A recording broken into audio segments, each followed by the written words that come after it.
네, 안녕하세요. 커피도사입니다. 파이코인 오픈 메인넷 어제 1편 올렸는데 되게 부족한 영상인데도 불구하고 많은 분들이 좋아요와 댓글, 그 다음에 구독 눌러주셔서 정말 다시 한번 깊이 감사의 말씀 전해드립니다. 감사합니다. 네, 항상 부족한데 응원해 주시는 분도 많이 계시고 댓글도 좋은 댓글 달아주시는 분도 너무 많이 계세요. 근데 한편으로는 니가 그게 뭔데, 니가 왜 파이코인에 대해서 그리고 코인에서 얼마나 안다고 영상까지 찍냐라고 하는 분들이 계셔서 제가 얼마나 열심히 노력을 했는지 제가 살아왔던 이력에 대해서 간단하게 말씀드리려고 해요. 제가 이제 고려대학교 정책대학원에서 국토경제학과 이쪽에서 이제 수료까지 했고요. 이제 경제학 석사 학위가 나오는 대학원입니다. 그래서 석사 학위에 대한 학위는 아직 없어요. 그래서 논문은 지금 가상화폐에 대해서 석사 학위를 따기 위해서 지금 준비하고 있고요. 코로나 때문에 동기들은 다 이미 석사 학위를 받았는데 저는 지금 못 받고 있어요. 그래서 지금 여러 가지 상황 때문에 못 하고 있는데 파이코인과 가상화폐에 대한 주제로 지금 논문을 만들려고 준비하고 있습니다. 아무튼 열심히 공부하고 있고요. 그리고 두 번째로 제가 12년 전에 기업교육 컨설팅 회사라고 해서 그룹피플스라는 회사에 여기 대표님이 너무나 좋으신 분인데 이 회사에서 리더십과 커뮤니케이션, 기타 이제 기업교육에 관련된 것들을 공부할 수 있었어요. 그리고 여러 명강사, 지금 김미경 교수님이나 뭐 안철수 의원님이나 이런 분들 모시고 강의를 진행을 했었고 이분들 통해서 많은 꿈들을 꾸게 됐어요. 저도 이제 명강사의 꿈, 그리고 기업교육 강사에 대한 꿈을 꾸게 됐고 지금 그거를 조금씩 실현하기 위한 하나의 과정이 이 유튜브 방송입니다. 그래서 많이 부족하지만 노력하고 있고요. 그러니까 뭐 악플보다는 응원의 좀 댓글과 이제 이런 것들 부탁드리겠습니다. 그리고 구독과 좋아요는 좀 더 재미나고 유익한 영상을 만드는데 큰 힘이 됩니다. 부탁드리겠습니다. 그럼 본격적으로 어제 영상에 이어서 제가 이제 주장했던 게 오픈 메인넷은 파이데이 때, 올해 파이데이 때 열릴 것이다라는 건데, 그때 이제 반론이나 뭐 이제 뭐 댓글로 남겨주셨던 분들이 오픈 메인넷이 너무 빠르다, KYC도 안 됐는데 빠르다, 그리고 그 다음에 디앱이 어떻게 적용이 되느냐, 그 단기간 내에 해커톤하고 있는데 적용이 될 수 있을까라는 그런 질문들이 있었어요. 그거에 대한 대답을 먼저 해드리도록 하겠습니다. 메인넷을 보시면 이제 메인넷의 전제 조건이 어제 말씀드린 것처럼 KYC 인증 수백만 명, 제가 어제 말씀드렸죠. 수백만 명의 KYC 인증, 몇 퍼센트 얼마에 비율 한다고 나오진 않았어요. 본인들이 목표로 한 그 수치에 도달하면 오픈 메인넷이 열릴 거라는 게 전제 조건이었고, 그 다음에 생태계와 유틸리티를 만들고, 그 다음에 기술 생태계를 계속 반복할 수 있도록 하는 게 충분한 시간을 갖는 게 중요하다. 그리고 백서에 나온 게, 그래서 우리가 대부분의 코인들이 메인넷을 하면 끝났어요. 그죠? 그렇기 때문에 2021년 12월에 메인넷이 한다고 했을 때 파이오니어들은 열광했습니다. 왜냐하면 이제는 진짜 돈이 되구나, 그리고 상장도 되구나, 이렇게 생각을 했는데 갑자기 폐쇄형 메인넷과 오픈형 메인넷으로 나눠서 진행을 할 거다라는 거에 완전 빵 터졌죠. 뭐냐 했더니 또 백서에 하지만 폐쇄형 메인넷이 그리 오래 걸리지는 않을 것이다 해서 백서에 2022년 3월 14일, 그 다음에 6월 28일 아니면 그 이후라고 백서에 나와 있습니다. 그래서 이제 12월에 했으니까 뭐 이 정도의 시간은 걸리겠구나라고 했지만 그 기간이 이미 다 지났죠. 벌써 1년이 넘게 시간이 지났습니다. 그러면 이게 빠른 걸까요? 제가 볼 때는 오픈 메인넷, 폐쇄형 메인넷 기간이 우리가 정한 게 아니잖아요. 폐쇄형 메인넷 기간은 파이 코어 팀이 충분히 이렇게 예측을 하고 폐쇄형 메인넷 이 정도 갖는 게 좋겠다라고 저는 백서에다 그랬기 때문에 남겼다고 봅니다. 오히려 더 충분한 시간을 가지려고 했으면 2023년 3월 24일, 2023년 6월 28일이라고 적어놨겠죠. 하지만 자기네를 또 이 정도 시간을 가지면 되겠구나라는 생각들을 했던 것 같아요. 그 기간이 한 1년 남짓인 것 같고요. 그렇기 때문에 1년이 지난 3월, 1년 3개월이 지난 3월 14일이 제가 볼 때는 가장 유력한 오픈 메인넷 시점이지 않을까라고 예측을 했던 겁니다. 그리고 그거에 대한 증거들을 이제 여러 가지 정책들을 지금 하고 있는 거고요. 그래서 이더리움과 또 한번 비교해서 말씀드리면, 이더리움은 2013년도에 19살의 비탈리 부텔린이 백서를 만들었어요. 그리고 불과 2년 만에 이더리움 서비스를 시작했습니다. 그거에 비하면 파이코인은 벌써 개발 기간만 내년 3월 14일이면 만 4년이에요. 훨씬 더 이때보다 기술력이나 여러 가지 것들 비탈릭 혼자 백서 만들었잖아요. 근데 여기는 백서를 팀이 적어도 3명의 천재가 만들었습니다. 좀 비교가 어떤 사람들은 왜 이더리움과 비교하냐 하는데 제가 볼 때는 이더리움과 상당히 많은 부분들이 파이코인이 겹치는 것 같아요. 그래서 앞으로의 영상은 이더리움과 비교하는 영상을 많이 준비하려고 합니다. 그거에 비하면 혼자 속된 말로 독고다이로 하는 것보다는 정말 저는 파이코인은 더 완벽하다고 봅니다. 그렇기 때문에 절대 빠른 게 아니라고 봐요. 그리고 두 번째로 디앱 개발이 됐는데 어떻게 바로 장착이 되냐라는 메인넷에 장착이 돼서 쓸 수 있냐라는 그 질문들을 많이 하시는데 이미 디앱에 대한 것들을 먼저 선점하려고 했던 네이버에서의 그 노력들이 있어요. 보시면은 관련 기사들인데 네이버 라인들이 네이버에서 라인에서 이런 블록체인에 관련된 브랜드를 만들었던 것 같아요. 왜냐? 이더리움에 너무 강세고 블록체인이 대두화되고 하기 때문에 벌써 5년 전, 4년 전이죠. 2018년에 이걸 준비했어요. 그렇기 때문에 블록체인에 관련된 여러 가지 전문 지식이 없더라도 기존 서비스의 기술을 적용해서 디앱 개발 기간을 한 달 내로 단축하는 것들을 이미 네이버에서 만들어냈습니다. 그러면 지금 해커톤 대회가 거의 2달 넘게 하고 있으면 제가 볼 때는 이 해커톤 기간이 끝나자마자 또 아직 2주간의 시간이 있잖아요. 이 시간에 충분히 메인넷에 장착을 해서 우수한 디앱들은 장착이 될 것 같습니다. 그래서 더 보시면 관련된 기사들이에요. 그래서 블록체인에 대한 전문 지식이 없더라도 기존 서버의 블록체인 기술을 적용할 수 있는 게 특징이고요. 이미 이런 기술들이 나와 있습니다. 이런 기술들을 파이 코어 팀이 충분히 할 수 있지 않을까요? 네이버도 벌써 5년 전에 했는데, 그죠? 그래서 이 개발 도구를 사용하면 1, 2주 내에 단축된대요. 그러면 충분히 이런 기술들은 같이 이제 배우거나 뭐 답습했겠죠. 그래서 디앱 개발의 적용 문제를 다시 한번 보면 PO 이미 운영체계에 대한 얘기가 나왔습니다. 이게 뭐냐면 지금 규칙 보시면 이게 이번 해커톤 대회의 규칙이에요. 이 규칙에서 처음으로 파이OS, 우리가 iOS도 있고 안드로이드 있는데 파이OS에 대한 부분들이 언급이 됐어요. 그래서 오픈소스나 여러가지 이런 내용들도 얘기가 대두되기 시작했습니다. 보시면은 이미 2018년도에 네이버 라인에서 플랫폼을 구축하는 것들을 실시했고요. 이미 파이코어 팀은 플랫폼 전문 기관입니다. 미션과 비전에서도 플랫폼을 개발해서 다양한 플랫폼을 개발해서 이거를 완성도 있게 하겠다는 게 이들의 비전과 목표예요.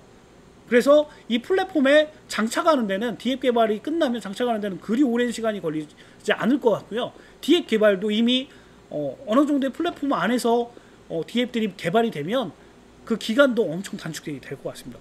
그래서 전혀 문제가 없다고 저는 생각이 들어요. 그래서 3월 14일에 이런 디앱 개발이 돼서 킬러 앱만 장착이 돼서 오픈 메인넷이 진행이 된다고 하면 계속 그 이후에 좋은 앱들은 업데이트하면 되고요. 또 해마다 해커톤 대회를 해서 더 우수한 디앱들을 개발하면 되는 거고요. 그래서 충분히 3월 14일에 되지 않을까 이런 생각들을 하게 됐고요. 그래서 기존의 웹 2.0에서의 그 앱 속도와 앱 개발 속도와 웹 3.0의 디앱 탈중화의 앱 속도는 완전히 다르다고 합니다. 그래서 디앱은 플랫폼 자체나 구성들이 시간이 많이 걸릴 것 같아요. 그리고 하지만 웹 3.0의 탈중화는 오히려 플랫폼이나 이런 것 단순화 그리고 또 정교화 그리고 또 속도 이런 것들을 더 빠르게 했기 때문에 충분히 제가 서두에도 말씀드린 것처럼 빨리 되지 않을까라는 생각이 개발 기간 최소한이 되지 않을까 이렇게 예측을 하고 있습니다. 그리고 이제 오픈 메인넷의 네 번째 이유예요. 3월 14일에 왜 될 것 같으냐 네 번째 이유인데 제가 먼저 말한 게 아니라 유명한 미국 국적의 중국인 세계적인 트레이더의 트위터 발언이에요. 이분이 이제 중국 사람들 되게 좋아하고 저도 이제 되게 좋아하는데 정말 유명한 분인 것 같아요. 이분이 이제 트레이더인데 이분이 이제 트위터에 이런 글을 남겼습니다. 해커톤은 오픈 메인넷을 준비하기 위해 일부 앱을 모으기 위한 것이고 파이가 오픈 메인넷으로 전환되고 소스가 공개되면 기존 웹 2.0 앱과 웹사이트는 파이의 웹 3.0 블록체인을 수정하고 합류하기 위해 달려갈 것입니다. 그때는 생태가 번성하지 않을까 걱정할 필요가 없습니다. 저는 이 그림과 이 글이 정말 명쾌하다고 봐요. 더 이상 웹 2.0에 있는 게 아니라 오픈소스나 웹 3.0으로 가기 위해서는 오픈소스, 오픈 메인넷이 돼야지만 더 속도가 가속화될 거라는 게 이분의 주장이에요. 오픈 메인넷을 늦게 하면 늦게 할수록 오히려 생태계 구성은 더디게 됩니다. 빨리 오픈 메인넷을 해서 웹 2.0의 기반을 갖고 있는 사람들 웹 3.0 디앱으로 바꿔가지고 전환을 해서 여기 합류하게끔 하는 게 중요하다는 게 이분이 트위터에 남긴 논점인 것 같아요. 저도 그거에 동의하고요. 그렇기 때문에 오픈 메인넷은 3월 14일에 열릴 것 같습니다. 이게 네 번째 이고요. 다섯 번째는 이제 가장 제가 이제 전 영상에도 말씀드리고 싶었던 5 멤버스입니다. 제가 볼 때는 미국 사람들은 이런 백서나 이런 거에 많은 힌트를 우리 영화에서도 많이 봤잖아요. 백서에 파이오니어들을 위한 많은 힌트들을 남겨놓은 것 같아요. 그 힌트 중에 하나가 이 5 멤버스입니다. 그래서 이 헌법적 컨벤션, 컨스티튜셔널, 제가 영어를 잘 못합니다.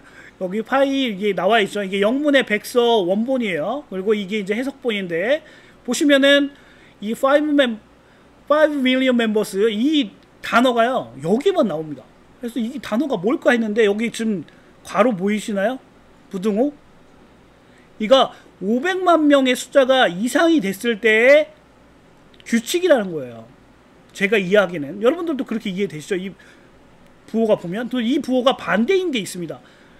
5 million members가 이하일 때의 그 백서 내용도 있어요. 그거에 보면 어느 정도 마이그레이션 되고 KYC 숫자, 진짜 파이코인의 진성 멤버가 이 정도 500만 이상이 되면 그때 우리가 지킬 규칙입니다라고 저는 이 백서에 나와 있는 이 표현한 것 같아요. 한번 쭉 읽어볼게요. 그래서 파이의 헌법적 협약, 그래서 5 million members, 그 500만 명의 회원 이상이 되면 우리는 이런 협약을 할 거다. 근데 어떤 협약이냐? 500만 회원을 달성하면 파이 네트워크에 대한 이전 기여를 기반으로 임시위원회가 구성이 될 거래요. 그러니까 오픈 메인넷이 되고 본격적으로 출발하게 되면 각 나라별 제가 볼 때는 이런 위원회, 이더리움 재단과 위원회가 있습니다.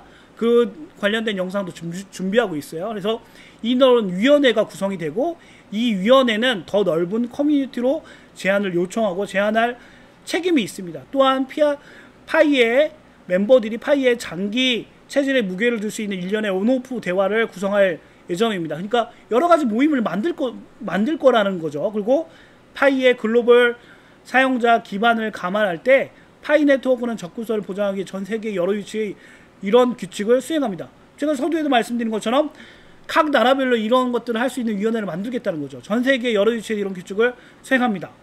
네, 나머지는 그냥 읽어보시면 될 것 같고, 네,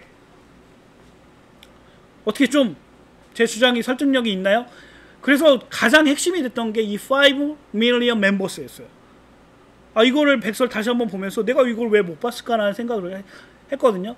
결국에는 KYC 비율에 대한 명확한 자기의 생각들을 파이코어 팀이 백서에 제시한 것 같아요. 그게 이제 5 million members고, 마이그레이션 된 숫자가 이 숫자에 근접하고 넘어가게 되면 오픈 메인넷은 열 것 같아요.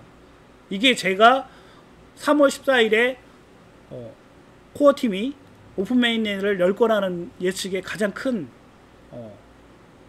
주장입니다. 예측 주장입니다. 그래서 이거에 대해서 다시 한번 여러분들도 백설 한번 보셨으면 좋겠어요. 그래서 마지막으로 오픈 메인으로 가는 키포인트가 있어요. 메인넷에 대한 부분들을 다 보시면 또 이제 기존 백서에는 가장 파이코어 팀이 염두에 두는 게 뭐냐면 메인넷, 그러니까 폐쇄형 메인넷에서 오픈형 메인넷으로 가는데 가장 중요한 게 뭐냐고 이들이 생각한 게 뭐냐면 소프트웨어입니다. 이 한 줄, 어떻게 보면 두 갈씩의 하나의 문장에 다 담겨 있다고 보면 돼요. 커뮤니티가, 파이코어 팀의 커뮤니티가 소프트웨어가 생산 준비가 되었다고 느끼고, 그러니까 우리들이 이런 소프트웨어, 디앱 개발이 완전히 됐다고 느끼고 테스트에 철저히 테스트되면 PI 네트워크의 공식 메인넷이 시작됩니다. 이 문장 하나에 모든 게 함축되어 있다고 봅니다. 결제 매장 얘기도 없고요. 뭐 다른 얘기도 없어요. 결국에는 D앱 개발이 완료가 되면 D앱이 장착, 킬러 앱이 장착이 되면 우리가 오픈 메인넷 할 거다. 이게 여기에 메인넷에 담겨 있다고 봅니다. 그러면 지금 어제 영상에도 말씀드린 것처럼 킬러 앱 완전히 지금 만들고 있어요. 좋은 킬러 앱이 지금 만들어지고 있다고요. 사상 최대 규모 2,500팀, 약 10,000명의 사람들이 지금 파이코인 관련된 앱을 만들고 있습니다. 얼마나 많은 킬러 앱이 나올까요? 그게 끝나게 되면 오픈 메인넷은 열릴 것입니다. 그게 이제 제가 주장하는 겁니다. 그래서 오늘 영상 이제 추가적으로 영상은 다 마쳤고요. 어떻게 재밌게 보셨는지, 오늘 영상도 재밌게 보셨는지 모르겠어요. 여러분들의 구독과 좋아요, 알람 설정이 더 재미난 영상을 만드는데 큰 힘이 됩니다. 서두에도 말씀드린 것처럼 이더리움과 비교하는 영상들을 좀 재밌게 준비하고 있어요. 그래서 여러분들 앞으로도 관심 많이 가져주시고요. 네, 많은 응원 부탁드리겠습니다. 정말 감사합니다.